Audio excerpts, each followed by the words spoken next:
Hey, how's everyone doing? Thank you for taking time to join me this evening or this morning, wherever you might be.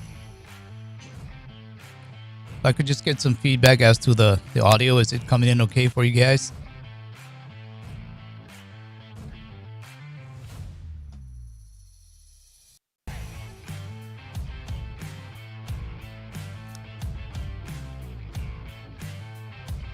Tony, how you doing? Travis Jorgensen, how you doing? Thank you for cutting it short. You got a little bit more time if you need to. You need to get back in there and take care of that, Travis. Build Ford Tough, how you doing? Ryan, how you doing? I'm your happy. How you doing? Weme, how's it going? News Junkie, thank you. Thanks for the feedback. Appreciate it. Quantitative Disease, thank you. Okay, so we'll get started in just a bit. A lot of news again. It's just some amazing times that we're in, but all of you folks know that, so appreciate you being here. Polynesian Pip, aloha, how you doing? Annette Walls, how you doing? Kevin Crouch, how you doing? Some new names. Welcome aboard. Welcome aboard. Glad that you could be here. Wow, Dennis, how you doing? Rule 10. Okay, Pirates Like Silver. All right, well, I guess you got a lot of pirates in here tonight. That's for sure.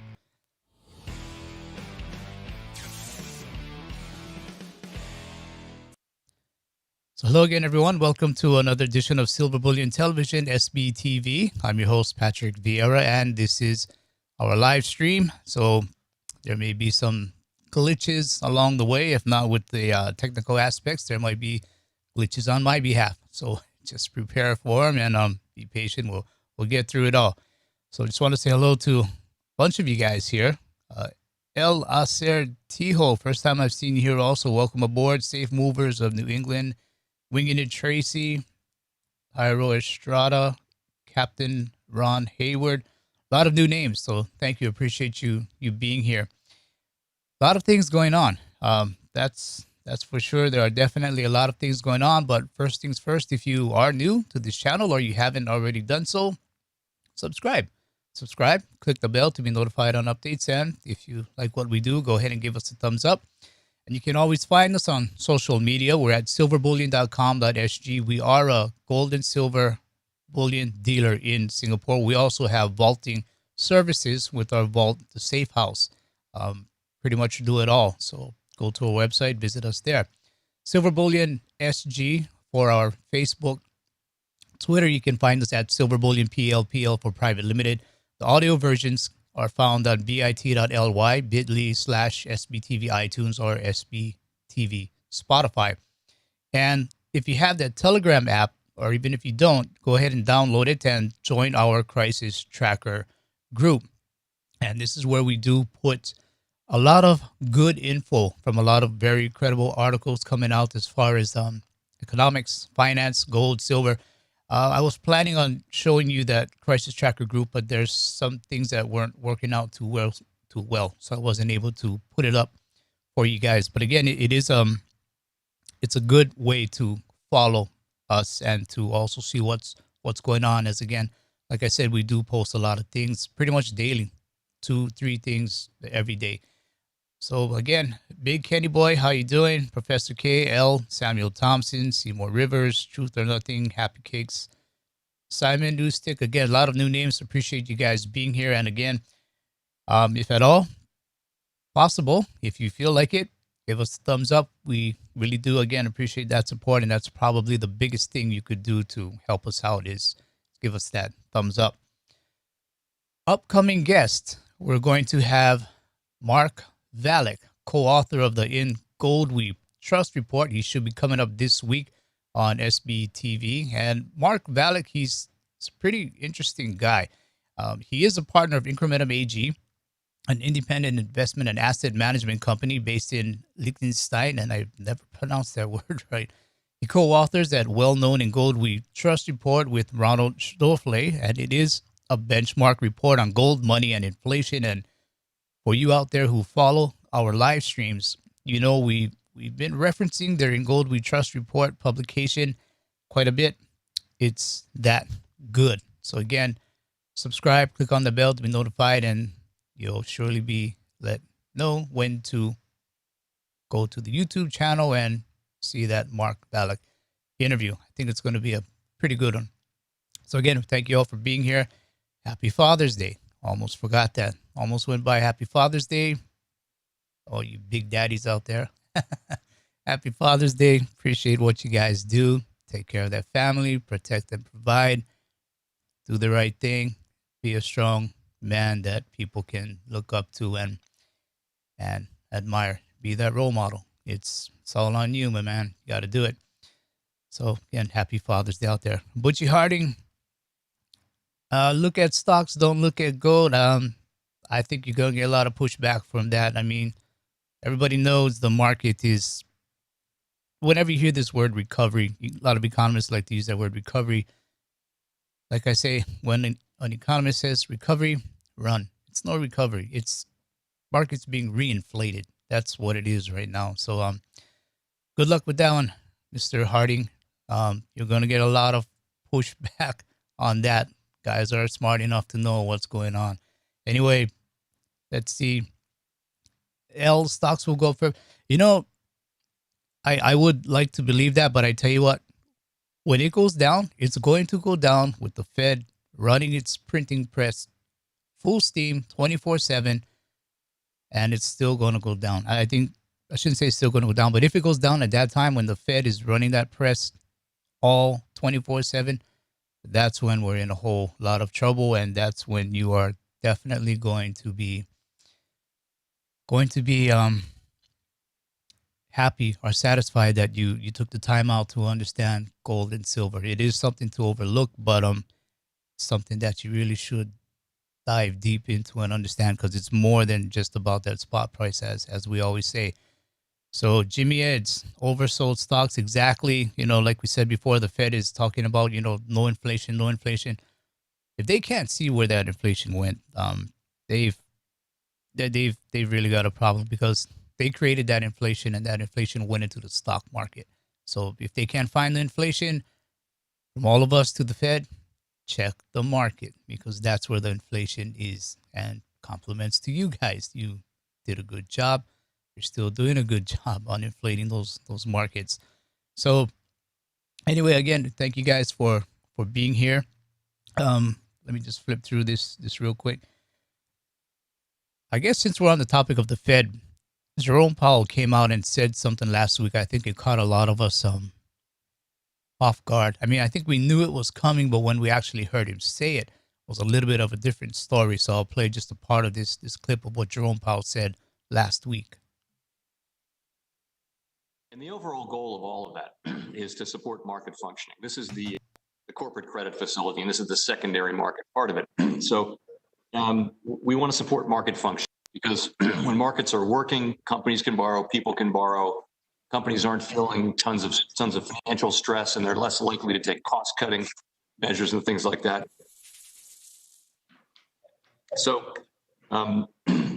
I would say a couple things. First, buying cash bonds is going to form the primary mode of support over time, by which we support market function. Over time, we'll gradually move away from ETFs, not suddenly at all, and we'll move more to buying bonds. It's a better tool ultimately for supporting liquidity and market function. At the current moment, markets are functioning pretty well, so our purchases will be at the bottom end of the range that we've written down. And as those markets continue to normalize, our purchases would decline. Chair Powell, are you planning to hold all of these bonds to maturity? Ultimately, we are generally a hold to maturity entity. Okay. It may be that we sell some back into the secondary market down the road, but ultimately we're a buy and hold buyer. Chairman Powell, as you know, on April 22nd, in response to a letter from Senator Crapo, the Federal Reserve Vice Chair for Supervision, Randall Quarles, requested that Congress consider modifying Section 171 of the Dodd-Frank Act, otherwise known to all of us as the Collins Amendment. Do you agree with Vice Chair Quarles that Congress should revisit the Collins Amendment to ensure that banks are able to adequately respond to increased credit demands? Yes. So we're looking for in. Of course he would be. Of course he would be for that. So the Fed is looking to dig deeper into the bond market. I tell you what, it's just, as we've said before, they're pretty much buying up everything. They are going to maneuver the markets in a way that they want. They're going to basically support the companies they want, and other companies are going to fail. And I tell you what, it's a sad thing. I don't think there's not a free market anymore. You know, it's.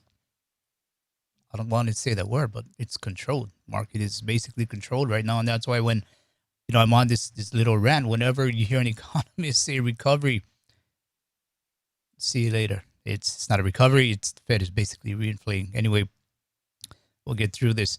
Let's see what are you guys' comments here. Seymour Rivers, yeah, lie. L, the more they print, the stronger the dollar seems to get. Don't overthink it. Let's see. Michael B. Yeah, absolutely. Fed will buy stocks next. It's just a matter of time. A lot of people say they're actually already doing it through special purpose vehicles, through companies like BlackRock. So a lot of guys are saying that they're actually doing it already. So, again, we'll have to, whether or not they'll straight up come out and say we're now buying, stocks. I think that's the one everybody's waiting for, if they're actually going to come out and actually say it straight up. Let's see, quantitative disease. Gonna need to abolish the stock market. If it's not free, it's not worth keeping. Well, that's a good question, or a good comment. I mean, hard to imagine no markets to try and invest in. But you look at all these guys, so-called Robinhood phenomenon that's going on right now. A lot of guys are making money on that right now. But the thing is, they're putting everything they have in it right now. And if anything goes wrong, that markets, they go down, a lot of guys are going to get wiped out. A lot of guys are going to get wiped out. And this is middle America right now that is just piling into this so-called Robinhood phenomena thing going on right now. So, again, what the Fed is doing right now, a lot of people are going to get hurt. Some people may get helped, but I think majority probably will end up getting hurt from what the Fed is doing. Anyway, I'll move on and I'll take a look at our website. This is silverbullion.com.sg. Let me go ahead and refresh this page. So we'll go ahead and take a look at the silver and gold price as soon as this refreshes. Okay, so where are we at? Gold slightly up, silver slightly up. Let's hope silver can finally hold that $18 level. I mean, it's been there before. It's been well into $18 level, and still it's come back down. So let's hope it can finally stay at around that $18 into that 18 level. Gold also having a rough time with that 1750 level. You know, you see it get to that level and then it's back down. It may go past it a bit and it comes back down. And, you know, the thing is that I think a lot of us forget it's really only it's about $200 or so off its all-time high. So we're really not that far from gold's all-time high in US dollars anyway. In other currencies, it's there. It's at that all-time high.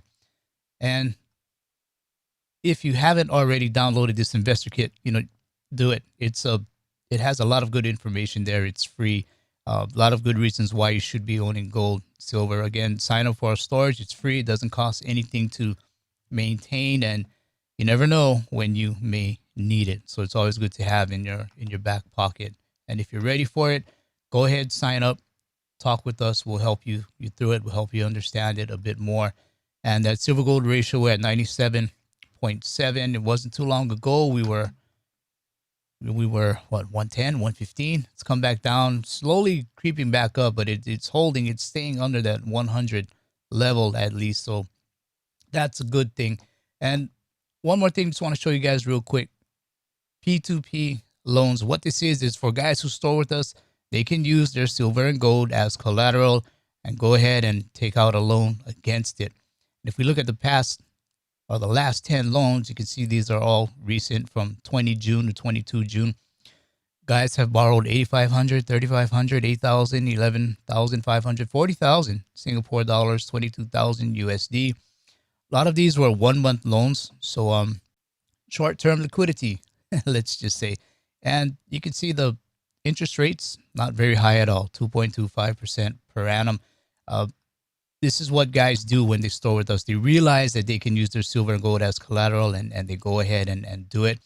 Right now, we got guys who are looking to get 33,000, 66,000, 10,000. They're looking to borrow 1 month in USD. They're asking if they can get it at 1.75%, 1.5%, 1.5%. They're asking if they can get these amounts at those rates. And then you see guys here on the right-hand side, this blue color, they're willing to lend. They're willing to lend you this money. So you can see here, this guy is willing to lend 100,000 USD. He's asking 2.25% per annum. This guy is willing to lend almost $500,000 USD for 1 month. He's asking 2.5% per annum. So again, this is what people do. They store their silver and gold with us. They then use it as collateral. They go ahead and take a low interest loan on it. And it is a secure loan. And what they do really a lot of times is when that 1 month is up, when it comes time to pay that loan, what they end up doing is rolling it over. They'll come back here, look for someone else who's offering a loan. They'll create a new loan contract. And then that second loan contract they'll use to pay off the first loan contract and just keep rolling it over. So, you know, this is something that's very popular that a lot of guys actually do. So something to consider. I mean, your gold and silver just doesn't have to sit in a vault and collect dust. It can absolutely come back to life and work for you. Let's check out Twitter. Move over to Twitter now.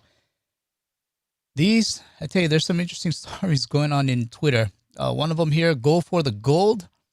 As the world's wealthy go for gold amid stimulus. Tell you what, let's just click on this. This is an article from Reuters. Let's take a quick peek. Let's wait for it to load up. Okay. World's ultra wealthy go for gold amid stimulus bonanza. And it is a bonanza. So Zurich, London. This is from Reuters. The stock markets roar back from the bug route, or let's just say the reinflation. Advisors to the world's wealthy are urging them to hold more gold. Okay, are we getting this? Advisors to the world's wealthy are urging them to hold more gold. Anybody should be holding more gold. Questioning the strength of the rally and the long-term impact of global central banks' cash splurge. Questioning the strength of the rally, i.e., the rally is a Fed reinflation or a central bank reinflation. Again, when they say recovery, run. It's a reinflation going on right now. So before the bug, most private banks recommended their clients to hold none or just a tiny amount of gold. And I think a lot of us know that, and we were fine with it because while they weren't taking that opportunity, we were. It was an opportunity for us. So now some are channeling up to 10% of their clients' portfolios in the yellow metal as a massive central bank stimulus reduces bond yields. We're seeing it, making non-yielding gold more attractive and raising the risk of inflation that would devalue other assets and currencies. And again, this is the part. People say there's no yield in gold, and they only look at the price, the daily up and down, up and down. But what they're missing is the risk of inflation and how gold and silver fight off inflation. And this is the part with all this money printing going on, people are getting concerned about that risk of inflation, and they're being told to go into gold. While gold prices have already risen 14% since the start of the year to $1,730 an ounce, many private bankers bet that gold, a hedge for both inflation and deflation, has further done. And that's exactly the way a lot of us feel as well. Other news, UK. Let's see. It's I think they went over, there you go, 100% GDP. UK that exceeds 100% GDP. Phenomenal numbers. It just shows really where the world is at right now, and it's financially it's really not doing well. I mean, I think we all know that central banks are having to help out all over the place. Tunnel of love. Putin has 3 disinfection tunnels to shield him from the bug. Anyone who wants to meet Putin has to step through this tunnel mist. So it's a mist that sprays some disinfectants on you as you pass through it. And there are some guys that are thinking, if sporting events are ever to open up again, concerts, you're going to have to walk through this little so-called tunnel of love as well, where you're going to get a little bit of a mist, a little bit of a hose down, and then supposedly you're supposed to be okay. So again, it's just another bit of news. Cramer rails against wealthy money managers for scaring investors out of market with bubble talk. Well, if Mr. Cramer didn't know that there's bubbles going on already, then I think he's actually the one that may be scaring people, because he's got his own program, and if he doesn't realize that there are bubbles, I think his producer needs to sit him down and talk to him for a while. So if not, then he's always welcome to learn from all of you and us here, so we can maybe teach Mr. Cramer that there are bubbles going on. Our viewers don't want to be talked out of investing in stocks and potentially making money. Oh, there's the other half of that too, potentially losing money. And so Jim Cramer had his little, I'm not sure if you guys saw that. Coos Johnson, pen name Coos Johnson. If all you have is a hammer, you will be talking about nails all day. And this essentially is the Fed. This is the Fed. Quantitative easing equals print money. Asset purchases, they're saying print money. Expanding the balance sheet means printing money. Monetary financing means printing money. Inflation targeting means printing money. We're going to print more money to get that inflation. Credit easing, we're going to make it easier for you to get money, print more money. Debased currency, print money. So again, I think my colleague Vincent, he brought it up. We talk from time to time. Well, actually, we talk every day. And, he told me one day, he said, pretty much the only tool the Fed has is the printing press. Everything is around that printing press. And so, Vincent, you're in good company. Even Coos Johnson says the same thing. All of it is printing money. That's really the only thing that they have. That's it. A few more articles here. Let's see. Fed is not saving the economy. It's zombifying it in the process of inserting itself ever deeper into the markets. There's one more article I wanted to pull for you guys. Let me see if I can find it. It wasn't the Kramer article. Sorry about that. Okay, anyway, I'll just go through it already. And then, so zombifying companies, that's exactly what the Fed is doing. Jim Bianco, he had some interesting things to say as well. So maybe we'll play his clip. And hang on, let me just center this down a bit. Okay, so the Bianco clip. Jay Powell, this is the power of the printing press. I've heard Annie and Rick mention it, and I'll agree with it that it is a very powerful force when the Fed comes in, especially when Jay Powell yesterday in his testimony, why are they buying corporate bonds? Well, we're there just in case something negative happens. He basically announced they're putting a floor on this market. This isn't a market that investors can't lose.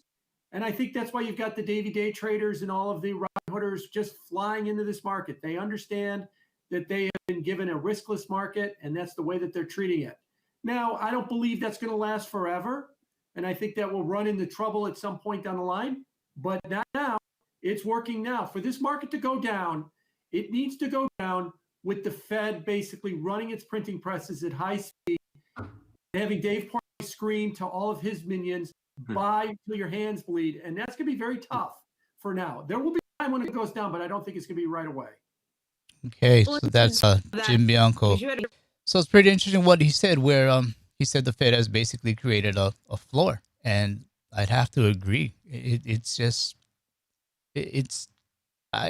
Fed just simply will not let it go down. And we've said this a lot of times before, where they will not allow a recession. Recession was a very bad word in the halls of the Fed. They were just not going to let it happen, and we can see that.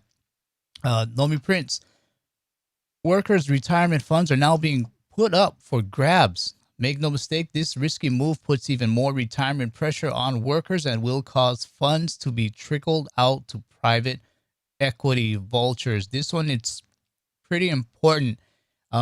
We've talked about pensions before, and generally we felt 401ks were a little bit safer, but not so fast. And these 401ks now are getting a bit risky. New Labor Department guidance allows risky private equity investments in workers' 401k accounts. Scalia has rolled back rules that protected workers' retirement security. This should be seen as a gift to private equity firms, not a favor to workers. So this is something we got to understand, though. Things are changing. You may or may not hear about it in the news. Again, this is the gift to private equity firms, not a favor to workers. Let's just go through this pretty quick. So private equity firms have had their eye on workers' retirement nest eggs, 401ks, and IRA accounts since late 2013, when rules on advertising to individuals were relaxed. Obama's Labor Department stymied private equity's efforts to expose ordinary people to high levels of financial risk. Yesterday, on the cover of The Bug, Labor Secretary Scalia set those concerns aside and issued a letter to allow private equity investments to be included in workers' retirement accounts. Scalia claims he was acting on President Trump's instructions to remove barriers to economic prosperity. So I guess it kind of depends on how you want to look at this, where if you want more control of it, or maybe you're not so sure what you need to do, so you don't want to be bothered and you just basically trust whoever's handling it. But PE is certainly not constrained by a lack of dollars for acquiring Main Street companies. It's not held back by barriers. On the contrary, PE firms are sitting on well over $1 trillion of dry powder waiting to be put to use, buying up companies beaten down by the bug. Whether it's wise to allow this is clearly debatable. I'm sure it will be. Other countries are protecting their businesses from being acquired by private equity firms at fire sale prices by halting mergers and acquisitions until the pandemic is past and companies have recovered from the economic shock of the lockdown. And that might be a good idea, to halt mergers and acquisitions at this point, because I think you got to kind of let the dust settle, let people reset a little bit, get back up on their feet, and really see where they're at. So again, as it said, it's very, very debatable. Gold going, gone. You can't just print gold. That is true. It's one of the reasons why people look for some type of gold backing. So you can't just print more gold. This is by Frank Holmes. We've had him on a couple times. Frank Holmes, he's a pretty good guy, pretty funny guy also. So I think there's a strong likelihood we will need another bill. This is coming from Treasury Secretary Mnuchin. This is to deal with the bug. His statement comes after the House passed a record-shattering $3 trillion relief package, though leaders in the Senate have said they will not put it up for a vote. Senate Majority Leader Mitch McConnell has made it clear. Even so, U.S. government's response is already massive, dwarfing anything that's come before it. Let me go down a bit. Judy Shelton. I think most of us are familiar with her name. President Trump's nominee to the Federal Reserve Board of Governors has long favored a return to a gold standard, which officially ended back in 1971.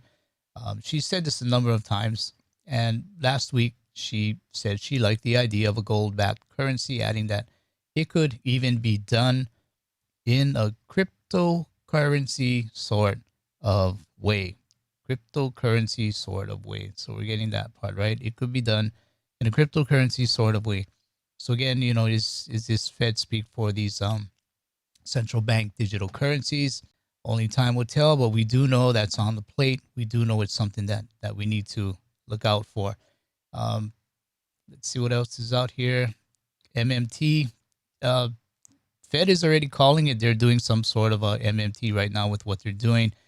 And all hands on deck. And this is what we're going to get into on the topic part of the program, where Trump eyes $1 trillion infrastructure plan to spur the economy. And so, again, that's the part we're going to go ahead and take a look at. But just want to get to the comments real quick here. Let's see. Hoster of, let me see here. I'll put this up. I own physical, but I'm cash in my 401k. That's pretty common. A lot of guys are still cashing 401k. And, if at all, no harm in doing this. Try and contact a company that handles self-directed IRAs. One company I know offhand is New Direction. I'm not endorsing them, but I do know that we have clients that store with us their precious metals 401ks, and they use this company, New Direction. It's all legal. It's all legit. And so far, no complaints. We haven't had a customer complain about New Direction. So this is the reason why I'm putting this name out to you guys. It's not an endorsement. Do not mistake it as an endorsement. I'm just saying this is what I know people use, and so far, no complaints. And the idea behind it is you can take part of their 401k. I think you could even take all of it if you want. Roll it over into a precious metals IRA. And essentially what you've done then is, if anything happens with currency, currency crisis, whatever it's going to be, your 401k is now in precious metals. It's in gold. It's in silver. So if anything should happen to that currency, you're okay because you're out of that currency. And a lot of guys with 401ks, they may be hesitant. Maybe they might not understand what this is all about. But again, that's why I say contact a company such as New Direction and just talk to them. Ask them what it is, what the fees are, what are the benefits, things like that. Because with news like this, where, they're basically vultures are going to be circling around 401ks, you got to protect it. You need to find a way to protect those 401ks. So try and contact them if you can, and just find out more about it. Okay, so let's see what else is out there. Angelo, real estate and metals equals financial freedom. Exactly. We've said this before, right? It doesn't only mean wealth. Having a lot of money gives you financial freedom. Financial freedom more and more is really looking like you are freely out of the current monetary system, meaning you have maybe 1 foot in, 1 foot out. You're going to be a bit more freer because you're going to have more options to explore, more options to take. And again, should anything happen with on the currency side of things, market crisis, we're there. Currency crisis we should be there. These two things happen, especially the currency crisis. If you're out of currency and into things like gold and silver, stores of value, you're going to be in a much, much better position. I'm not giving financial advice, professional or otherwise. I'm just saying look into these things on your own because you're not going to hear it from Jim Cramer. You're going to get him upset if you're telling people that there's bubbles, right? So we don't want to get that guy upset. So you need to find these things from other places, and we'll let you know. we will let you know, because we do believe that, there's a time to make money, and then there's a time to protect what you made. And with what's going on right now, sure, make what you can, but protect what you can also. Protect what you've made. And that's really where we are at right now. So just want to get through a few more comments here. Let's see. Okay, let's see. You guys really have a lot of great comments, which is good. I appreciate that, because as I've said before, there are a lot of guys sitting on the fence, and they're not necessarily here to see me or hear anything I have to say. They're looking at your comments, and they're seeing what the rest of you are saying, or what's on your mind. So you can help a lot of people out there. You really can. Your comments are truly important. So getting back to that last article, though, we saw this bit of news come out, and then I wanted to go over this topic of government infrastructure jobs to put people back to work and to get the economy going. We touched on it last week's live stream before we had Gregor on, where he talked about the cash gold token. Do look into that cash gold token. It can do quite a bit of things for you. But we touched on this before, and keeps coming up. And I see it keep coming up for basically two reasons. One, we got to get people back to work. Two, short-term economy needs a boost. And, this topic's not going to go away. It's going to come up. You're going to hear it all throughout, the election process. But when it comes to these infrastructure type jobs, well, what are we really looking at? What perhaps are some of these jobs?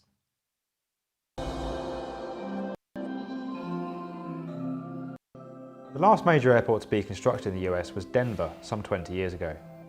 Passenger volumes have increased almost 12 times over since then, and the squeeze is being felt in some larger hubs, with long queues at customs and check-in areas. Many air traffic control systems also need modernising to improve efficiency.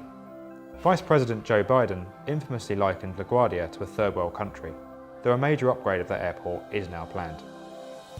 Airport Council International estimate that $75 billion need to be spent on US airports over the next 5 years.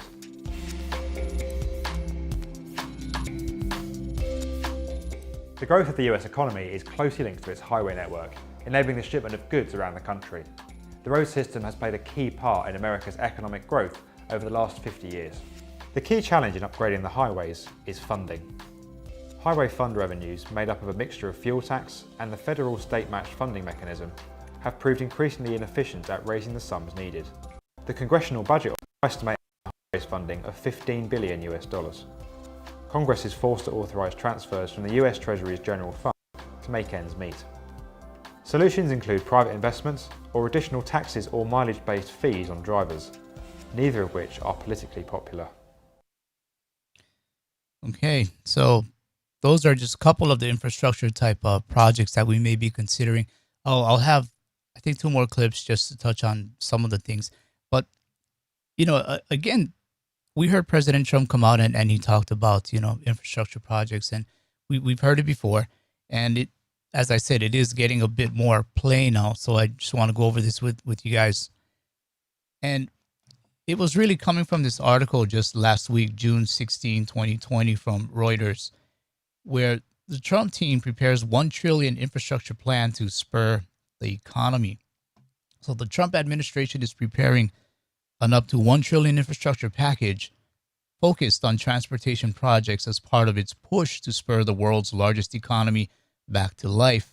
A source familiar with the situation said on Tuesday. I'm always kind of weary when they just say a source, but in this case, we've been hearing it for quite some time, so it's probably pretty valid. Department of Transportation's preliminary version reserves most funds for projects such as roads and bridges, but will also set aside about a quarter of the money for priorities such as 5G, wireless infrastructure, and rural broadband, two sources say. Again, I wish they would say the sources. 5G, I know this is a hot topic, extremely debatable. I'll let you guys have at it there. Infrastructure 5G projects. So that's there's going to be a lot of debate on that. The White House, which has made similar proposals in recent years, is aiming to unveil its latest effort in July, very near. And of course, this is going to need to be done before election time. One of the sources, again, said nobody wants to put their name anymore, right? News of the potential additional stimulus, first reported by Bloomberg, supported a U.S. stock market rise on Tuesday. President Trump, a Republican, is running for re-election in November. He's eager to boost the economy to bolster his political prospects after criticism of his handling of the bug and the response to protest after the whole George Floyd incident in Minneapolis. So as the economy slowly recovers from roughly 2 months of shutdown because of the bug, Trump administration is looking at measures to jumpstart employment. And again, this is the whole infrastructure project thing. It would definitely jumpstart employment. An administration proposal would extend the law authorizing highway and other surface transportation funding. The current law, known as the FAST Act, authorized $305 billion over 5 years and is set to expire on September 30. White House is likely to propose a 10-year reauthorization, and I think we touched on this before, where we're looking at possibly decades of infrastructure type jobs. The White House is likely to propose a 10-year reauthorization of the measure, which would be the longest ever surface transportation bill, and is set to release its proposal as early as next week. 2 other people briefed on the matter said. So again, nobody wants to put a name here, right? White House is not expected to disclose how it intends to pay for the new jump in infrastructure spending. Well, let's take a guess. Are we just going to have the Fed buy bonds? I mean, it's just a wild guess here, right? What do I know? It's just a wild guess. It has repeatedly called for at least $1 trillion in total infrastructure spending over 10 years, in line with Trump's 2016 campaign promise. Okay, so infrastructure type jobs. What's your opinion on these? What do you guys think about those? So for me, when I hear about massive infrastructure jobs, I naturally think of the Great Depression, and the U.S. is heading towards 40 million unemployed workers right now. And we're told much of this unemployment is because of the bug. That's what we're being told, right? But what is the percentage of people from this number that will not have a job to go back to? These numbers are all over the place. This number is not entirely known. Although it's fair to say that tens of millions will not have a job. They're just simply not going to have a job to go back to. And this is where we're at employment-wise. Now, although you got to ask, with this many people out of work, what similarities today compare to the Great Depression? And why do I ask? Because the answers from yesterday may provide a path, or even a path to follow, or maybe even an answer for today. So with that, I want to take a look at a couple more infrastructure type projects and see if maybe this is where we're headed also. Railways. It's a similar story for the country's rail network. Some $20 billion are required just to upgrade Amtrak's railway in the Northeast Corridor. In New York, the Hudson River Tunnel is well over 100 years old, yet still handles some 230,000 commuters every day. The Portal Bridge that connects New Jersey with New York's Penn Station was designed in the 19th century, but has 450 trains crossing it every 24 hours, the most heavily trafficked rail span in the Western Hemisphere. The bridge's position on the river means that it must swing open to enable large boats to pass. The rail tracks don't always realign when it swings back into place, causing delays for passengers. A much needed replacement is now planned.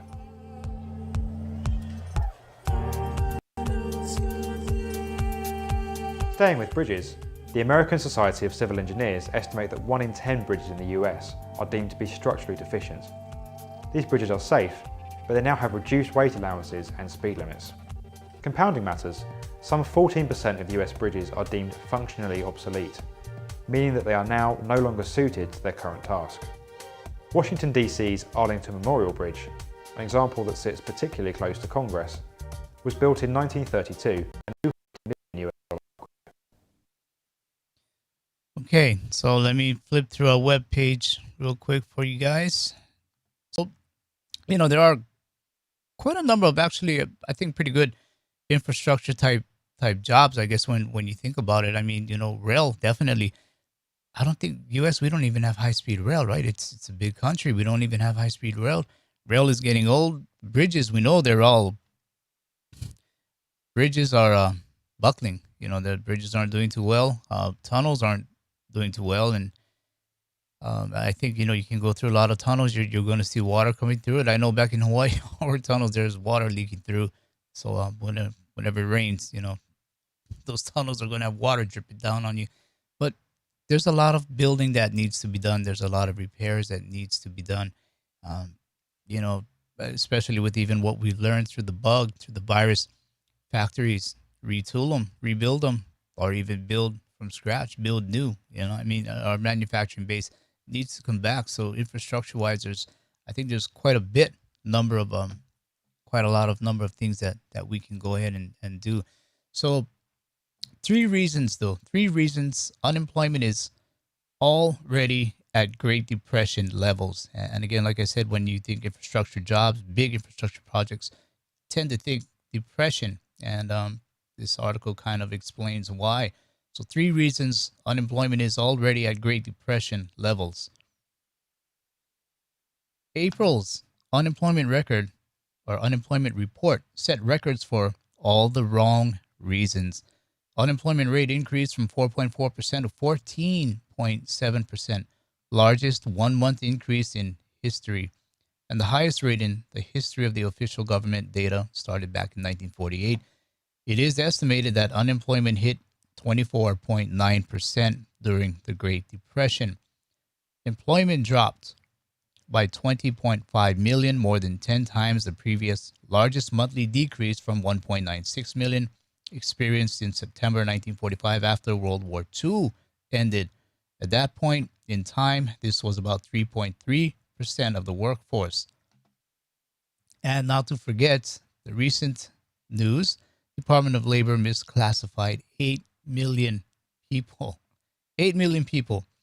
In question 13 of the frequently asked questions portion of the Department of Labor's release, it included, of the 11.5 million people employed not at work during the survey referenced in April, 8.1 million were included in other reasons category, much higher than the average of 620,000 for April 2016 to 2019, not seasonally adjusted. The Bureau of Labor and Statistics analysis of the underlying data suggests that this group included workers affected by the bug who should have been classified as unemployed or temporary layoff. So I guess you would have to add in that 8 million to that number. Question 14 of the FAQ. If the workers who were recorded as employed but not at work the entire survey reference week had been classified as unemployed or temporary layoff, the overall unemployment rate would have been higher than reported. And again, this is something we got to watch because we're never given true numbers anymore, not even true news anymore. We got to sift through the riffraff and figure out what's right, what's true. But after going through a number of assumptions and calculations, it says the employment situation news release yields a similar 4.8 percentage point increase in the unemployment rate of April, or 19.5%, compared with the official seasonally adjusted rate of 14.7%. The first reason April's unemployment rate was at Great Depression levels was due to the misclassification of 8 million people. So whether that was an honest mistake or not, it's debatable. It's debatable. So there's another unemployment rate called U6. Basically, this is just going through what's happening now and how it compares to the Great Depression with numbers, either percentages of unemployed or the actual numbers of people who are not working. It's a bit, it's pretty technical, or it can be technical. But overall, it probably will get worse. There have been 8 weeks of unemployment claims of 3 million or greater for a total of 36.5 million. It's getting up to 40 million. this past 11 weeks of claims have been in total 215,000, 211,000, 282,000. And unemployment claims associated with April, 3.31 million, 6 million, 6 million, 5 million, 4 million, 5-week total of 26.5. Again, we're just short of 40 million. And I think even during the unemployment, I'm not sure if they even reached those numbers. So again, these are some reasons why that people are comparing what's happening now to what happened in the Great Depression, because we're seeing Great Depression levels. And this is why Trump is talking about all of these infrastructure projects. So going back in time to the Great Depression, what were some of those types of infrastructure and projects? So let's take a look at some of those and see where we compare today. So this is from, hang on, allocation.com, the Great Depression top 5 public works projects of the New Deal. So we have to go all the way back to the New Deal. This was published a couple years ago, February 2017. So the top 5 jobs or infrastructure projects were the Lincoln Tunnel, Overseas Highway, which was in Florida, Miami to Key West, Great Smoky Mountain National Park, something probably more familiar, Hoover Dam. This was a big deal. And the Grand Coulee Dam. These two were very, very big deals. Probably Hoover Dam is more well known, maybe because of its proximity to Las Vegas. Then there were honorable mentions, Timberline Lodge, LaGuardia Airport, which from what I understand needs a complete overhaul again. Fort Peck Dam, Triborough Bridge, Blue Ridge Parkway, and total numbers. This part is pretty interesting. The success of Roosevelt's New Deal programs has been argued about for years. Some say that the government overstepped. The government overstepped its bounds and that the United States was dangerously close to being a totalitarian government under President Roosevelt. So let me read that one again. Some say that the government overstepped its bounds and that the United States was dangerously close to becoming a totalitarian government under President Roosevelt. Some pretty strong words. Some argue that unemployment was not erased during the New Deal or during the New Deal years, and only World War II was responsible for the end of the Great Depression. What cannot be debated, however, is that the New Deal programs gave hope to millions of citizens. It did give hope who had given up on hope, and this is where a lot of people are right now. People need hope. What cannot be debated is that the infrastructure of the U.S. was rebuilt and modernized, and many of the projects were springboards for a future where the U.S. would dominate world affairs. So there is some good in it. Those words can be a kind of harsh, though, where it says, being very close to a totalitarian government. That's some pretty harsh words, but eerie similarities, nonetheless, eerie similarities relative to where we are today. And perhaps the most well known of this was the Hoover Dam, which I'll get into some pretty fascinating things that not many of us knew about the Hoover Dam. So I'll just touch on those, but I want to go through some of these questions first. Let's see. QD. Hoover Dam only needed a few thousand workers. The concrete on the dam was completed in around 1 year of time. We are going to need thousands of Hoover Dams this time and more rivers. Okay, interesting point. Interesting point there. Okay, so let's see. What else is out here? Okay, let me just get to the some pretty interesting things about Hoover Dam. Close up some windows here. Okay. So, the Hoover Dam, just some quick facts. Actually, it's the first two for me. 7 things you may not know about the Hoover Dam. The dam's name was a source of controversy. I did not really know this. Surveyors originally recommended the dam be constructed at Boulder Canyon, leading the initiative to be called the Boulder Canyon Dam Project, even when Black Canyon later was deemed a better location for the new structure. It continued to be referred to as Boulder Dam. However, it's on September 17th, 1930, at a ceremony in Nevada to mark the construction of on the railroad line to the dam site, U.S. Secretary of the Interior Ray Lyman Wilbur announced the dam would be named for his boss, President Herbert Hoover.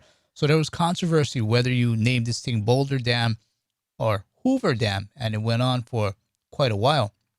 And then eventually it took the name Hoover Dam, finally in April of 1947, where Harry Truman approved a congressional resolution to call it that, Hoover Dam.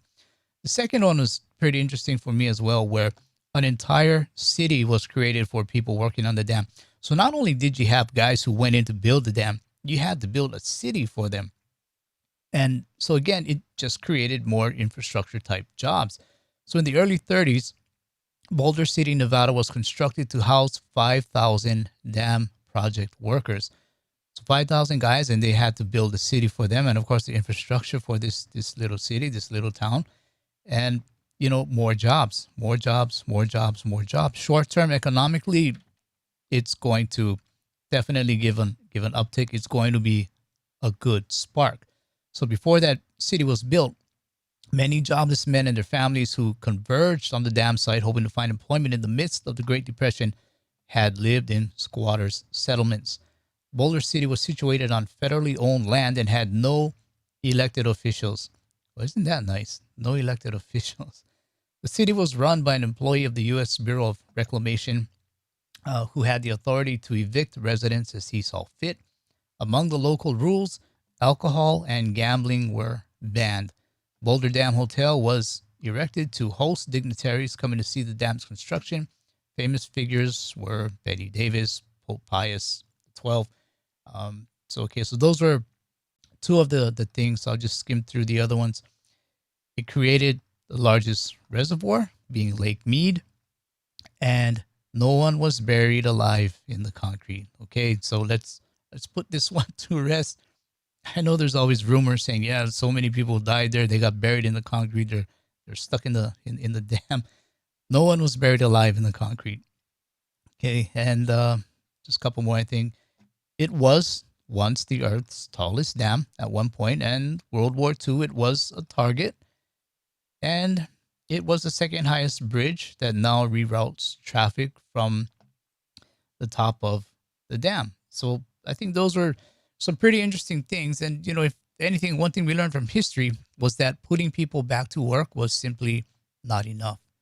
Social welfare programs became part of the equation to find the solution, and we'll get into that a bit. Let me take a look at some of these comments here. Let's see. What do we have here?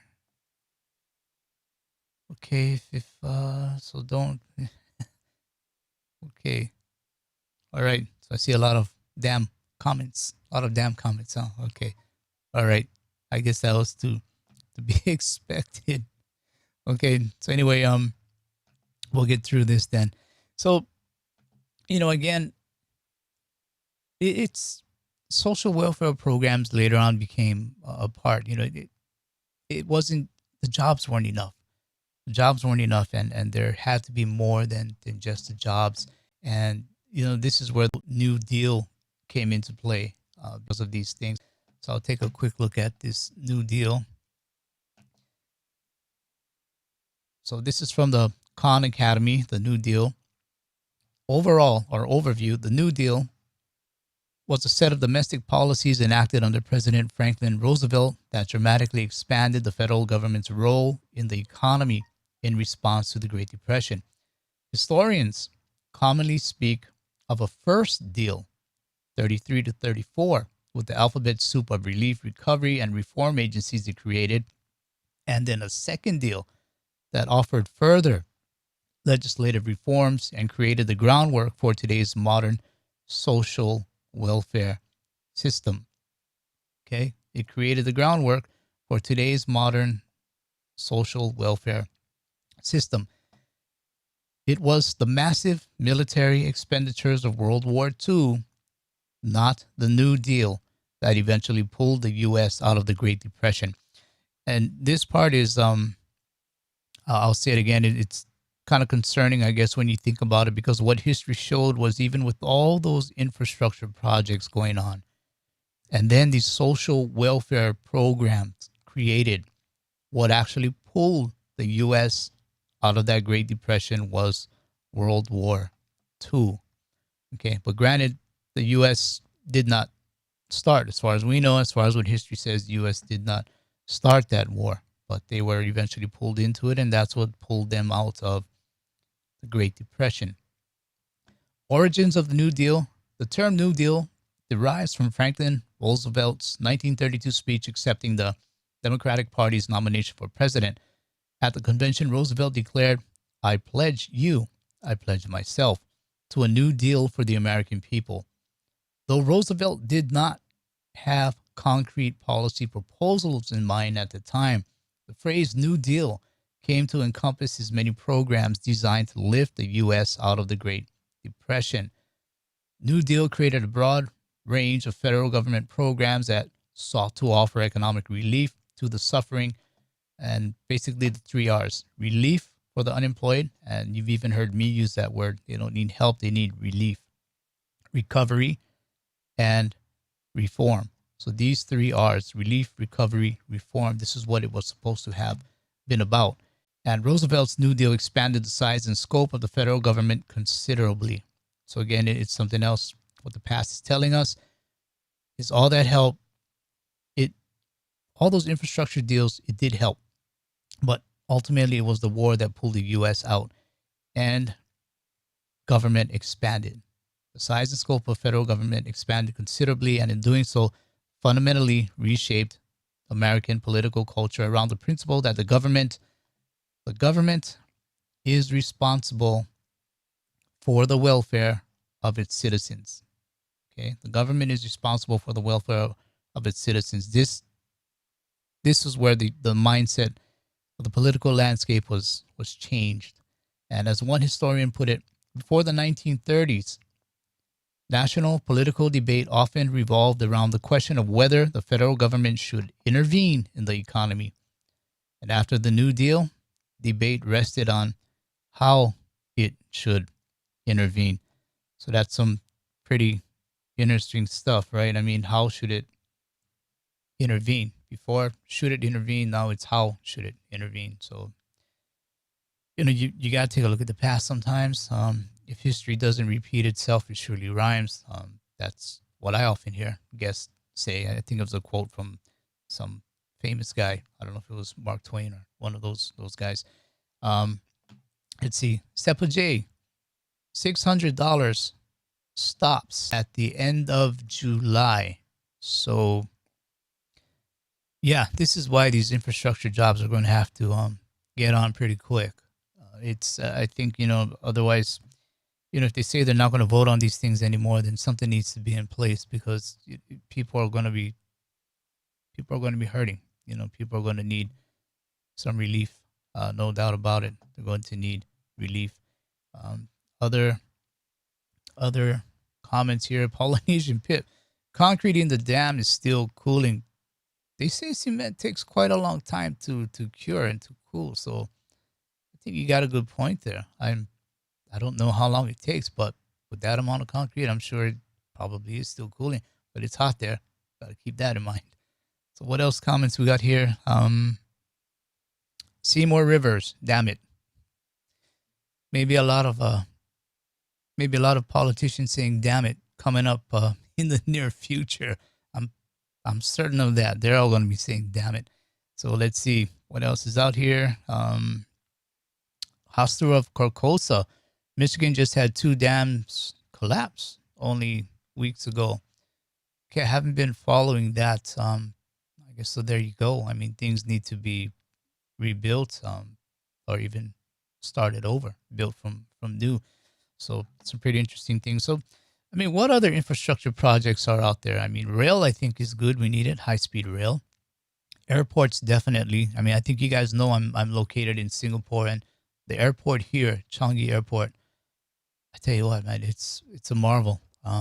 Never seen anything like it. It's usually ranked up there among the world's top best airports, and it is. If you ever have a chance, spend some time in Changi. If you can get out of your plane, maybe have 3-4 hours between flights, walk around. It's a marvel. But what other infrastructure type jobs are out there?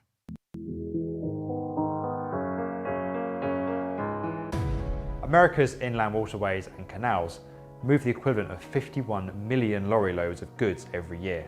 Yet many of these routes are now over 50 years old. The US Army Corps of Engineers are responsible for maintaining much of the system and estimate that $13 billion need to be invested by 2020 on a mixture of new lock and dam facilities and on improving the existing system. The situation is such that many barge operators now support an increase in their own fuel taxes to help fund the works. Much of the US budget allocated to waterways has been soaked up by a $3 billion investment project on the Ohio River, which is expected to complete in 2020. Just 4% of dams in the US are managed directly by the federal government. Most are overseen by state rather than federal funding, and they lack the cash needed for maintenance and improvements. Whilst none are in a dangerous condition, it's estimated that an upgrade of all the dams in need of repair would cost $21 billion. Whilst America's ports are in comparatively good condition, the navigation channels to them are in need of attention.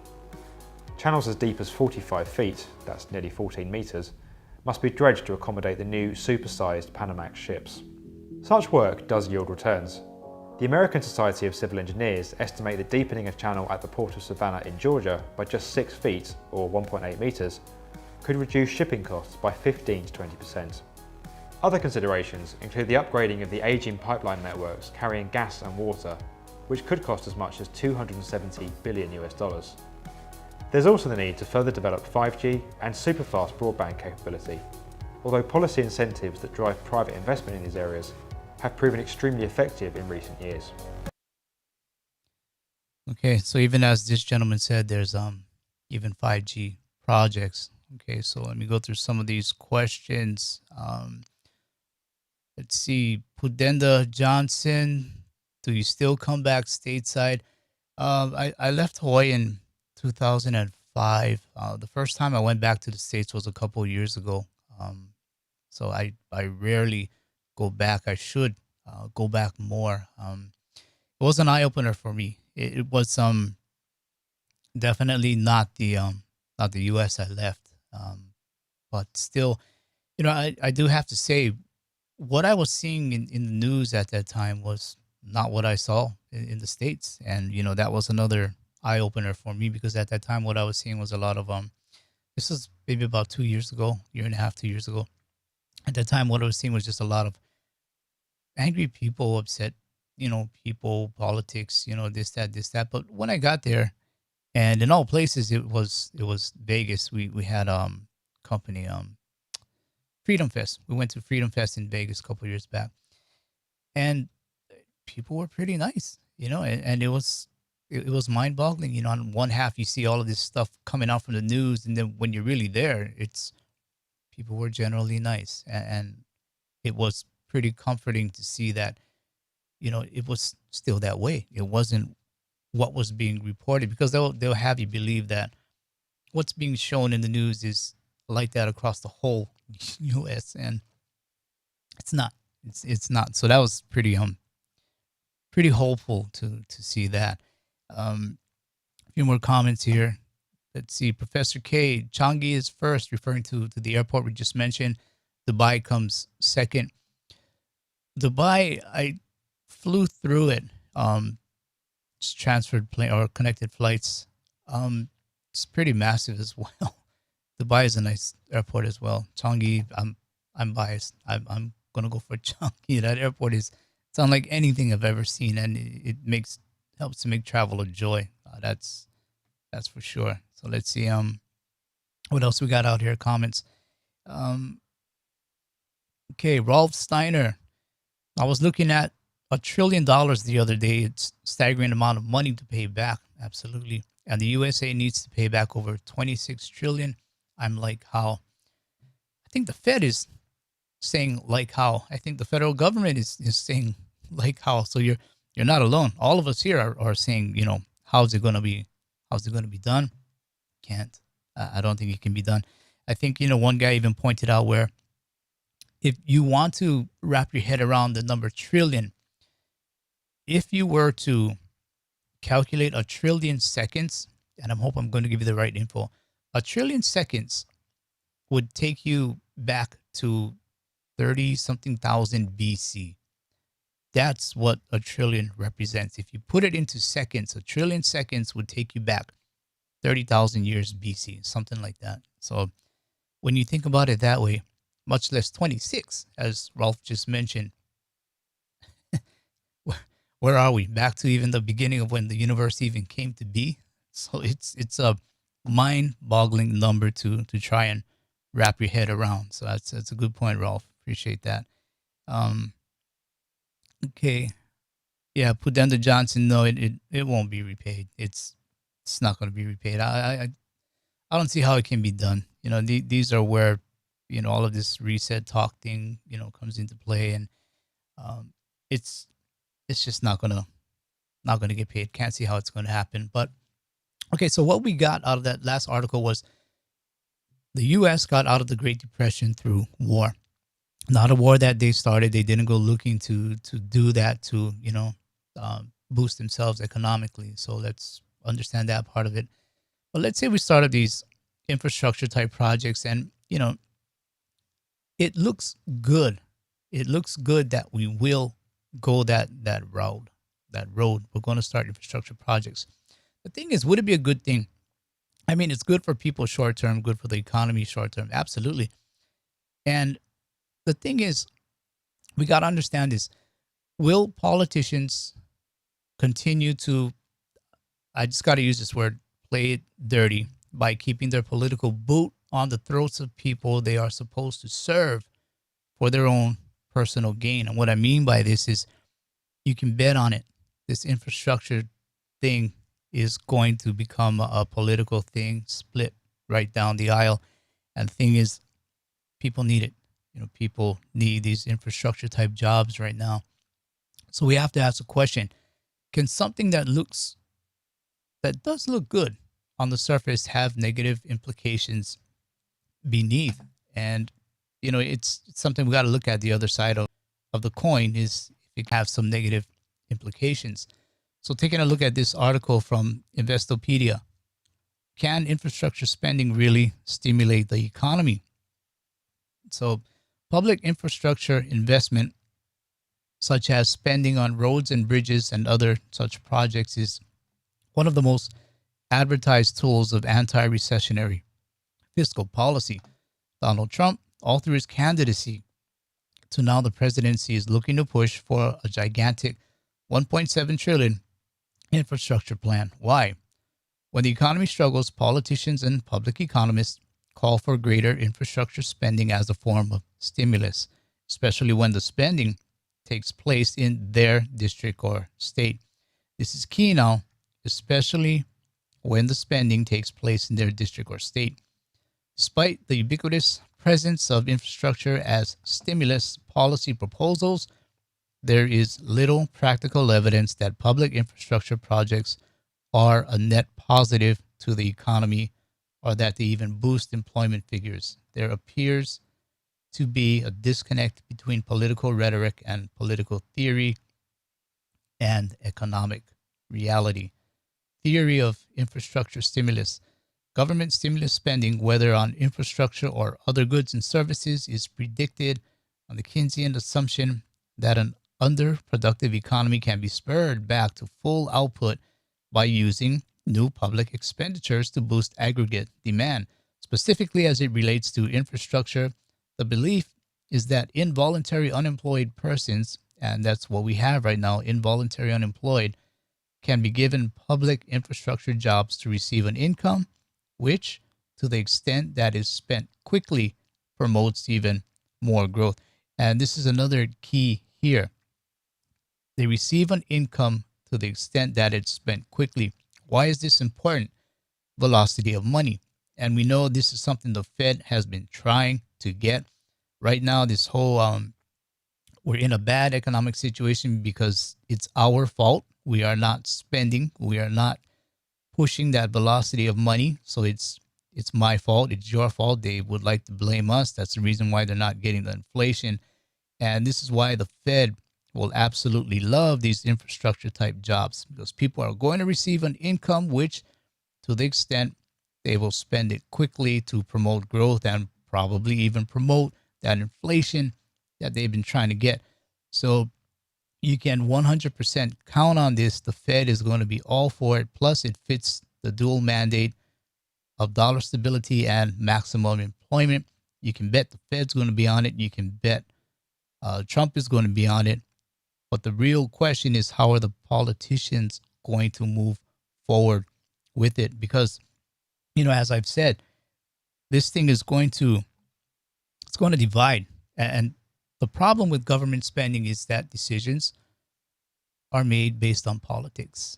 We all know that. We're all adults. We all know this. It's based on politics, not the best business practices. Private sector, they're going to place factories and jobs where it is economically viable and profitable. It's the private sector. In contrast, governments have a history of dealing out jobs and contracts, not in a cost-efficient way, but in a vote-efficient way, which is what the article touched on. This is how they do it. Politicians simply have their own agenda to get reelected. So you got kind of a dual thing going on. One, people need these jobs, but two, you can bet the politicians are going to be playing with people's livelihoods and futures, going to be playing with people's finances.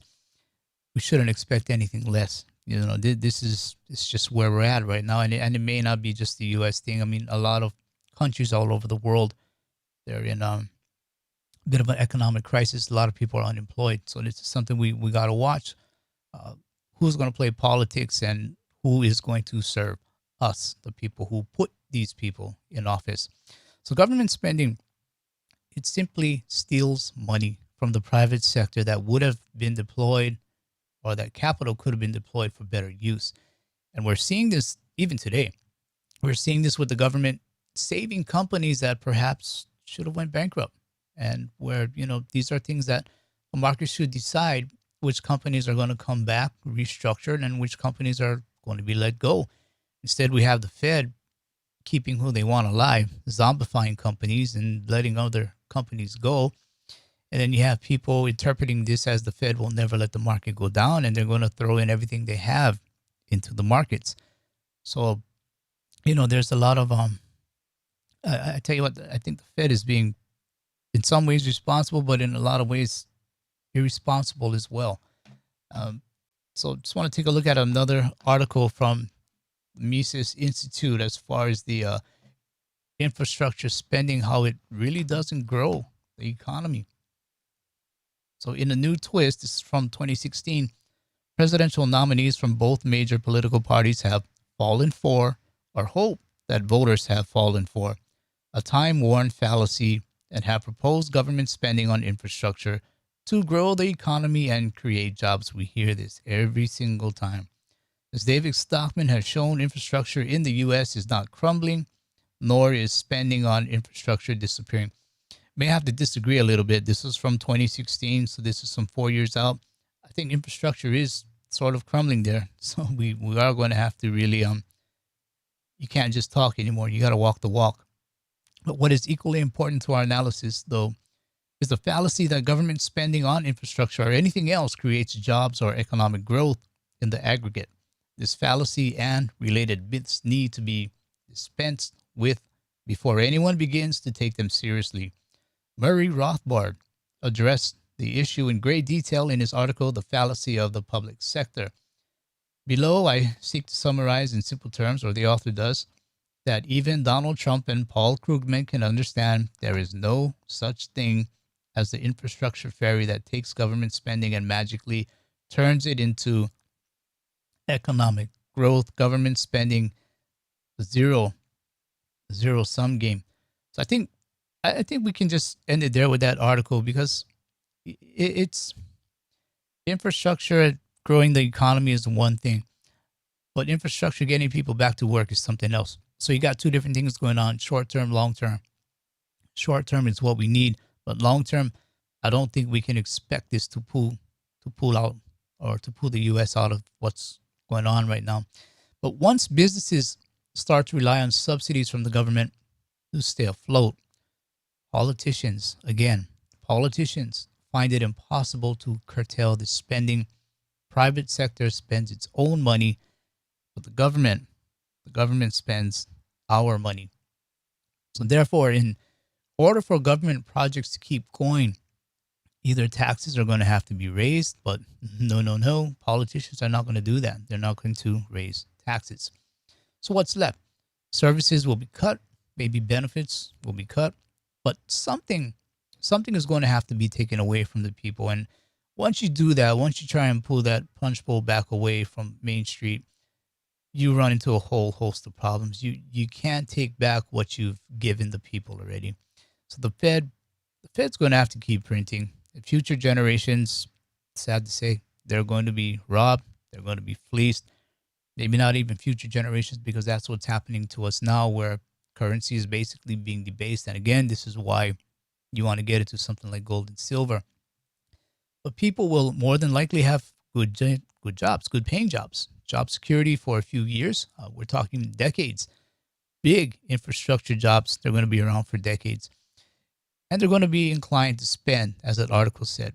They're going to be inclined to spend and naturally enjoy the fruits of their labor. You may even get people, hey, they can finally afford a house, or they're going to feel comfortable to buy a house because they're going to see that this high-speed rail project is going to take 15 years to do, 20, whatever it is. So they feel comfortable. I'm going to be employed for all this time. We can go ahead and get a house. Fed's going to love it. And the thing is, we can't forget, infrastructure jobs generally will mean at some point our taxes are going to have to go up. And they have to at some point. All this debt will end up having to be paid back in some way, somehow. It's going to have to be paid back. And I'll give you an example. My home state in Hawaii, we've been talking about rail since I was a kid. Back in 1835. And we've been talking about rail forever, basically. Excuse me. And it's never happened until just a few years back. They actually started building it, and of course it ran into problems. So these were some questions, an FAQ with the Budget and Finance Department. 1, who will be paying for construction of the rail transit? $1.55 billion of the construction cost is being paid for with funds from the Federal Transit Administration. That's all of us. Everybody's paying for the rail here in Hawaii. So thank you, everyone. But a large percentage is being paid by tourists making purchases on Oahu. The tourists get taxed. So again, that's all of you, all of us. We're getting taxed to pay for the rail in that local area.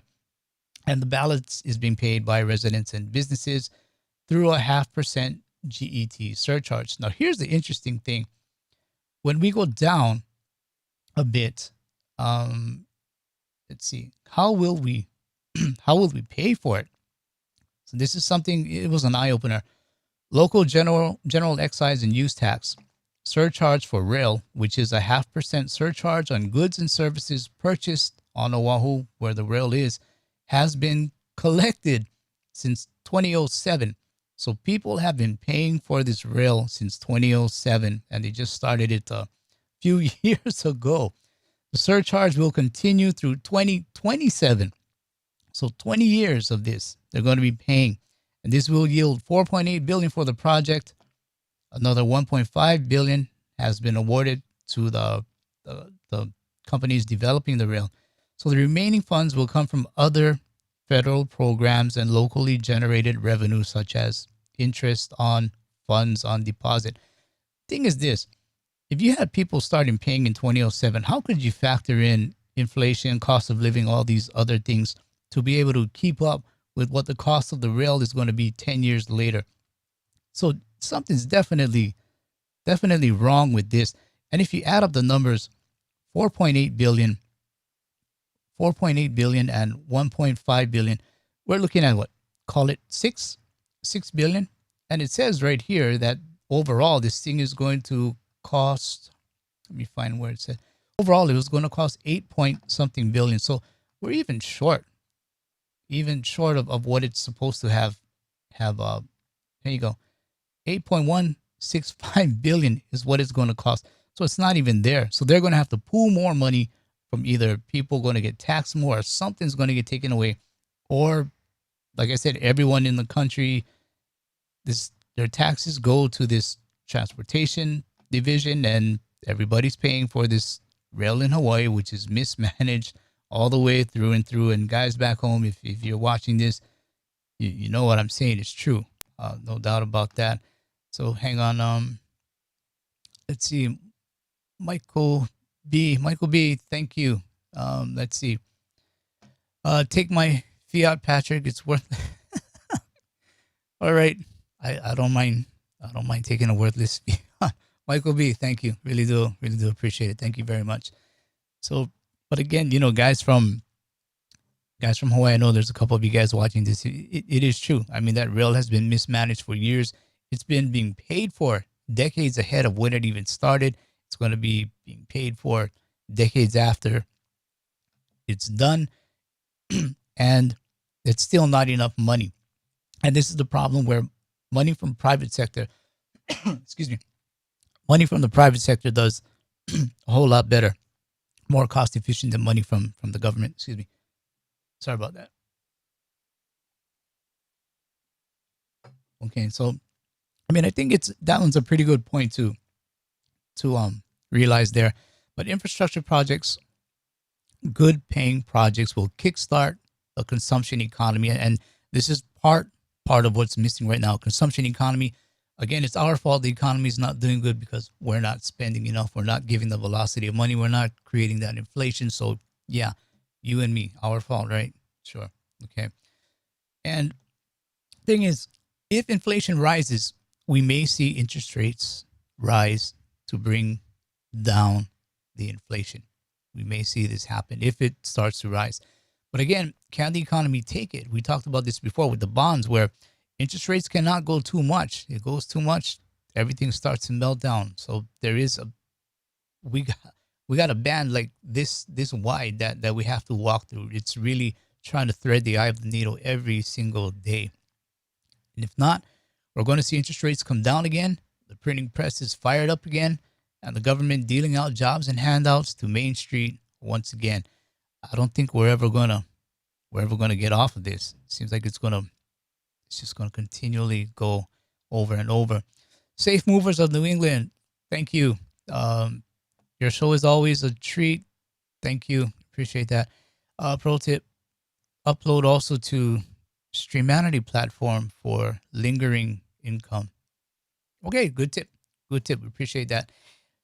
Thank you again. Appreciate that, guys. Let's see. Kaui Kaneokoa is in Hawaii. Let's see. Total garbage. It's theft. Try and don't pay. We'll see the bully extortion tactics. So there you go. One more comment from Kaui, who is in Hawaii and is familiar with it. Sorry. Let's see here. I know it's garbage and nothing's going to happen. People just getting jacked. Yeah. In Hawaii, the politicians there do think everyone has deep pockets, probably just like everywhere else in the world. I tell you, it's unfortunate. Very, very, very extremely unfortunate. But in all this, we're going to see less choices, less companies, or consolidation of companies. The Fed, government, they're going to decide which companies survive.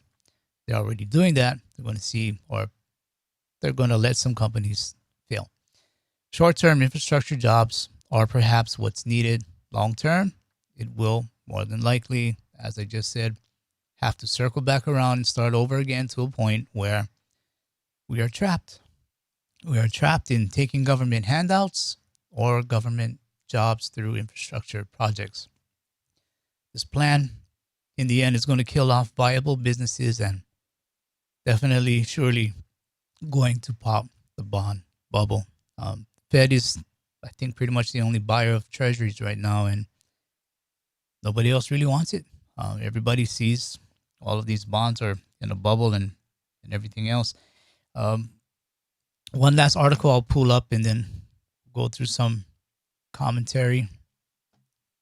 So this one is from Daniel Lacaille. I'll just go through a paragraph or two.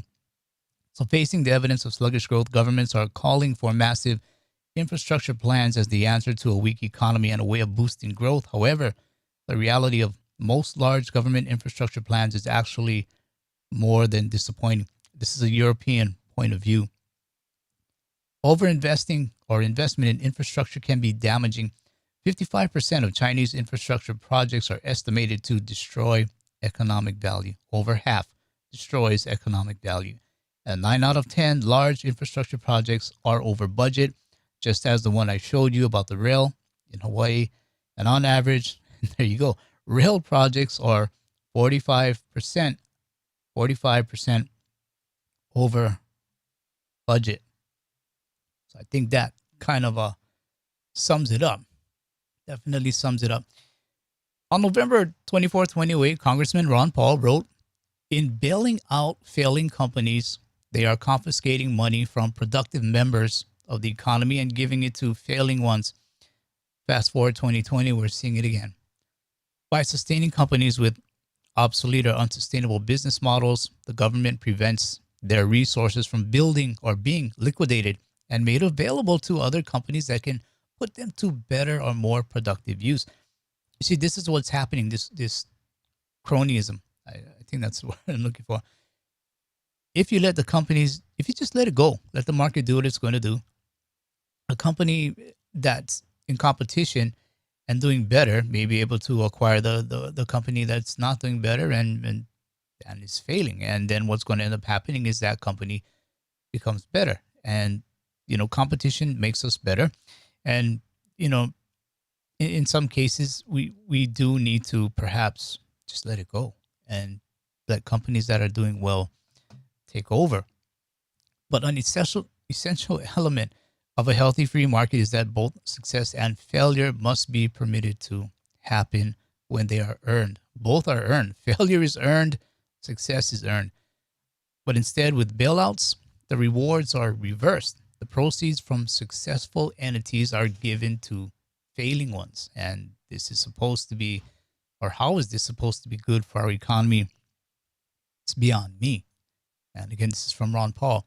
It won't work. It can't work. It's obvious to most Americans that we need to reject corporate cronyism and allow the natural regulations and incentives of the free market to pick the winners and losers in our economy, not the whims of the bureaucrats and politicians. Ron Paul, he's got it right. And this is the reason why a lot of times you hear guys calling out for things like a gold standard.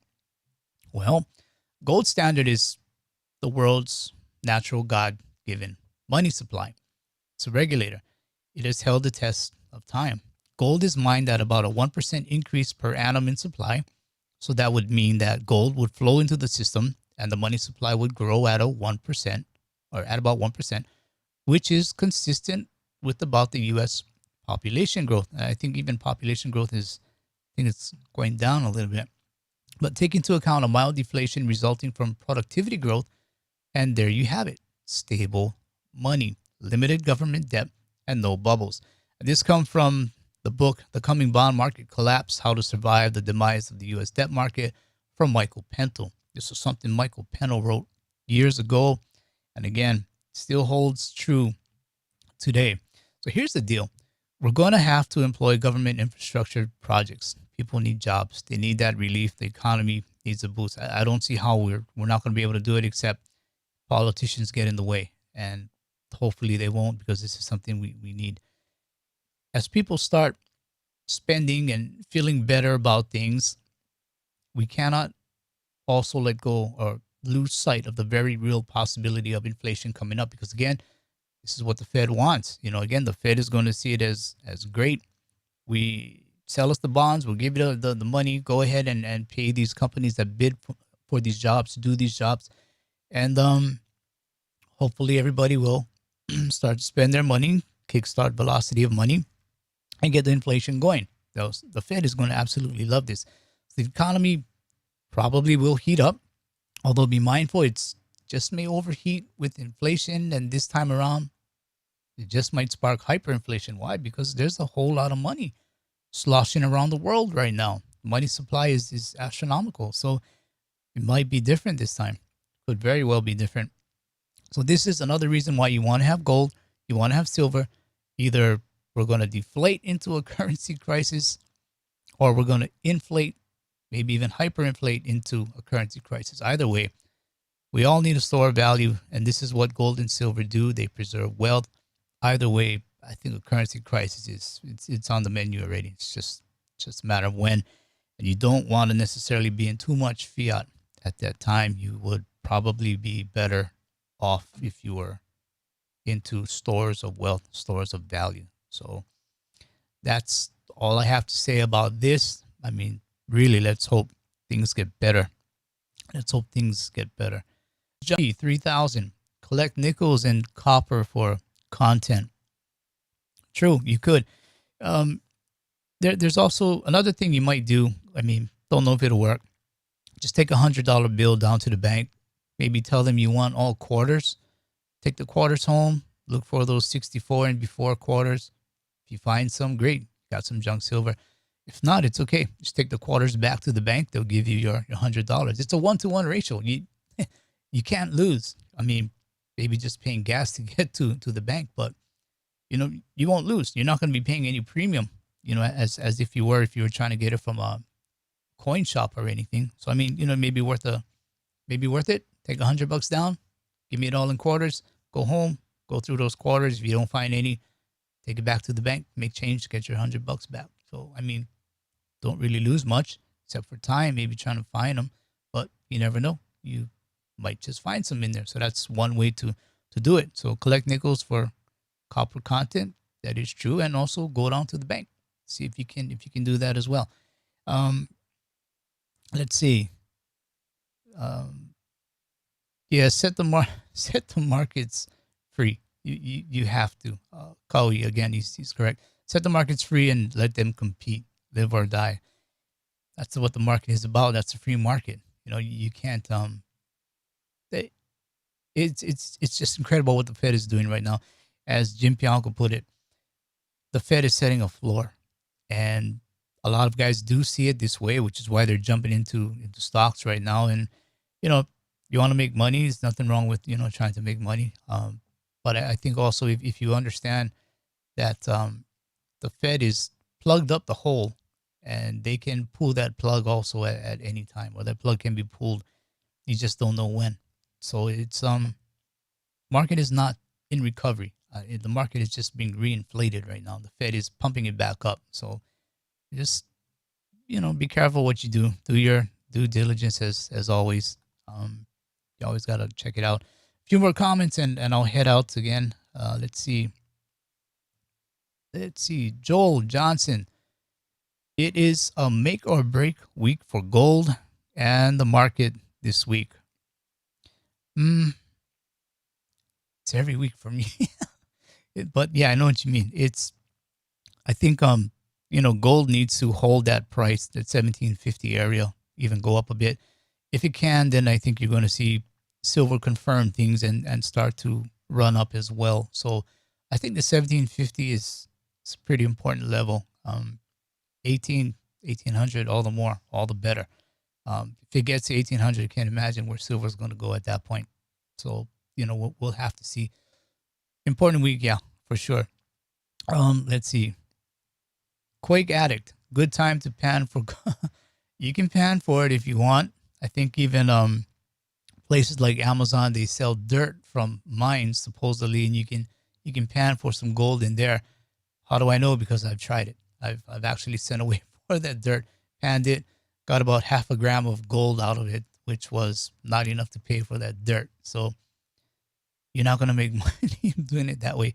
Go to your bullion dealer, pick up some gold bullion and silver bullion. That's the best way to go about it. But it is fun. You may have fun trying to pan it. Okay, so let's see what else. I'll take one more comment and then I'm going to have to head out. Robert 292, there is now a national change shortage. I think the banks are pulling coins in preparation for cashless society. I did not know that. I didn't know that there was a coin shortage. It's pretty interesting if there is. But second half of the comment is absolutely true.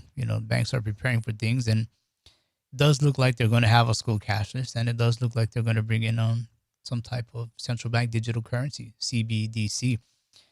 And if that happens, there's not much we can do except try and push the likes of people such as Julie Shelton.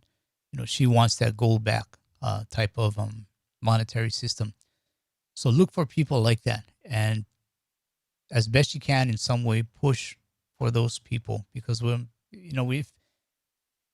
it's hard to see us going from nothing to even more of a nothing. I mean, if you have a fiat money that's backed by nothing, at least you have a piece of paper. If you go to a digital currency, you don't even have that piece of paper. So let's hope that they do bring back gold backing in some way. And this is why I brought up that cash gold token last week. I understand if you don't hold it, you don't own it. I understand that part. But with that cash gold token, the thing that got me with it was, in a way, it makes gold borderless. The same way Bitcoin makes cash borderless, where you can transact very easily. That cash gold token, in a way, it makes gold borderless as well. So that was the hook that got me with that cash token. Plus, it's fully backed by gold. We know that part of it already. You can redeem it for gold, cash, or even you can trade it for crypto. So I think it gives a multiple of options. And again, we're going to need options. That's for sure. Okay, so let's see one more, and then I'll go. Let's see. Okay, well, I guess you guys are on it. That's for sure. Let's see. Seppa J. Maybe I'll end with this.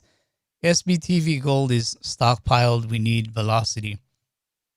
Well, I think we need insurance. That's for me. That's the thing we need right now is insurance, because we know what's going to happen with the fiat system, and you got to have that insurance. So I mean, you can't get out of that fiat system for now. So if velocity of money in that fiat system, that's one thing. But having a way out of that fiat system, opting out of that fiat system, that's really where it's at. I mean, wealth preservation, that's really where it's at. And I'm glad a lot of guys understand that, because, once there's a currency crisis, it's going to be too late. Nobody's going to want your fiat. And they're going to be looking at something else that is money, was money, something they know to be money. So we'll see where things go. The main thing, consider gold and silver. Just take a look at it, get beyond the price, the everyday price, and it's really gonna open up to you to see exactly what it is and how it can help you in so many different ways. But with that, I appreciate you guys spending time with me. Happy Father's Day again. Dads, protect and provide. That's our job, right? Protect and provide. Do the best you can. Be a blessing, not a burden. A lot of people are going to need help, going to need guidance. So take them under your wing if you can, and if not, take them under both wings and shake it in their head that this is what they need to do. But just be mindful. A lot of people don't quite understand it yet, and we got to do what we can for them. So with that, as always, saddle up for what's coming ahead, and silver up as well. And I'll see you guys next week. Take care of yourselves. God bless.